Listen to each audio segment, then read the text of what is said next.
शिक्षा पर और उच्च शिक्षा पर चर्चा हो रही है। वाकई प्रदेश की हालत शिक्षा के मामले में बहुत खराब है। मैं ये बात इसलिए कह रहा हूं क्योंकि मैं पश्चिम राजस्थान के उस इलाके से आता हूं जहां पर आज भी सबसे बड़ी जो समस्या कही जाती है वो शिक्षा की कही जाती है। अध्यापक नहीं है। मैं खुद एक शिक्षक परिवार से आता हूं, मेरे पिताजी अध्यापक है। मैं खुद गवर्नमेंट स्कूल में पढ़ा और जब आज उनकी हालत देखते हैं तो वाकई तरस आता है। आज के समय में लगभग 61% पद जो है वो रिक्त है, जिसमें मुख्य रूप से गैर शैक्षणिक है। आज के समय में वो जो विद्यार्थी है वही कर्मचारी का काम कर रहा है, वही लाइब्रेरियन है, वही प्रयोगशाला में काम कर रहा है, सफाई कर्मी भी वही है। साहब, ऐसे दौर में आप एजुकेशन दे कैसे पाएंगे? और सबसे बड़ी समस्या हमारे आने वाली पीढ़ी को है। एक तरफ हम राइजिंग राजस्थान की बात कर रहे हैं, कह रहे हैं कि साहब हम राइज करेंगे। जब आपके पास स्किल्ड युवा ही नहीं होंगे, पढ़े लिखे लोग ही नहीं होंगे, तो आप कैसे राइज करेंगे? ये बहुत बड़ी समस्या है, क्योंकि ये समस्या जो है ये हमारी नींव है। आज के समय में हम कहते हैं कि साहब भारत सबसे युवा है, युवा देश है। हमारे ये जो बच्चे हैं आने वाले समय में इस देश का, प्रदेश का नाम रोशन करेंगे, और दूसरी तरफ हम उनको पूरी शिक्षा नहीं दे पा रहे। ये वाकई एक गंभीर विषय है। साथ ही साथ जैसलमेर और बाड़मेर की मैं बात करूं तो जैसलमेर में 52% और बाड़मेर में 48% शिक्षकों के पद खाली है। इसी दौर में मैं विधानसभा क्षेत्र सिव से आता हूं जहां पर शिक्षकों की बहुत बड़ी कमी है। नोडियाड़ा, मुड़ाबाव, ये तमाम जो उच्च शिक्षा की और 12वीं स्कूल से ऐसी है जहां पे एक एक अध्यापक लगा है। आप विचार करें कि एक अध्यापक के भरोसे किस तरीके से स्कूल चलेगी और वहां पे पढ़ने वाले बच्चों का भविष्य कैसा होगा।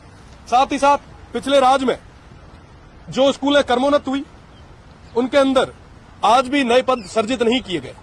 मैं बात करना चाहूंगा, मैं एक वार्षिक उत्सव कार्यक्रम में गया, रत्ते कुमार की ढाणी करके हमारा एक विलेज है, एक गांव है।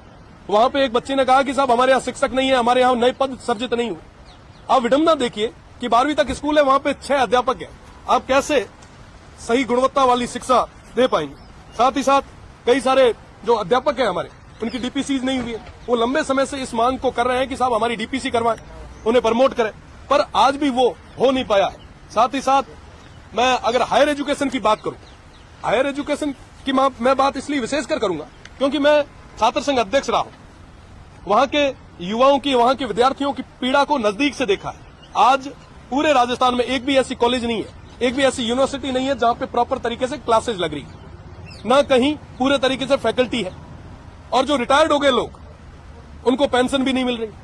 मैं पेंशन की बात इसलिए कर रहा हूं क्योंकि पिछले राज में मैं लगभग 25 दिन जेल में रहा था उन पेंशनर की मांग को लेकर, और आज भी वो पेंशनर उसी तरीके से धरने दे रहे हैं। साहब, जो आदमी पूरा जीवन दे देता है किसी के लिए, जब वो पीछे मुड़ के अपनी पेंशन के लिए जाता है ताकि उसका परिवार आराम से निकल पाए, जीवन यापन आराम से हो पाए, सब उसको बदले में क्या मिलता है? धक्के मिलते हैं, पुलिस की लाठियां मिलती है। दीक्षांत समारोह में एक बार हम विरोध दर्ज करवाने गए, पिछले राज ने हमें कई दिन तक जेल में रखा, और उसके बाद जब आज वापस यहां तक आए, आज सुबह जब मेरी चर्चा चल रही थी तो उन्होंने कहा कि साहब आज भी हमें पेंशन नहीं मिल रही। ये सिर्फ एक जोधपुर विश्वविद्यालय की या पश्चिमी राजस्थान की बात नहीं है, लगभग पूरे राजस्थान भर की यूनिवर्सिटीज और कॉलेजेस की यही हाल है। दूसरी तरफ हमारे जो भी युवा साथी हैं वो आज भी परेशान है। छात्र संघ चुनाव नहीं हो रहे।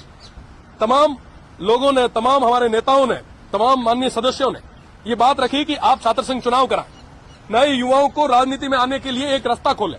आज भी हमारे शाहपुर से आने वाले सदस्य ने ये मजबूती से मुद्दा रखा, बात रखी। तो निश्चित रूप से छात्र संघ चुनाव करवाए जाने चाहिए।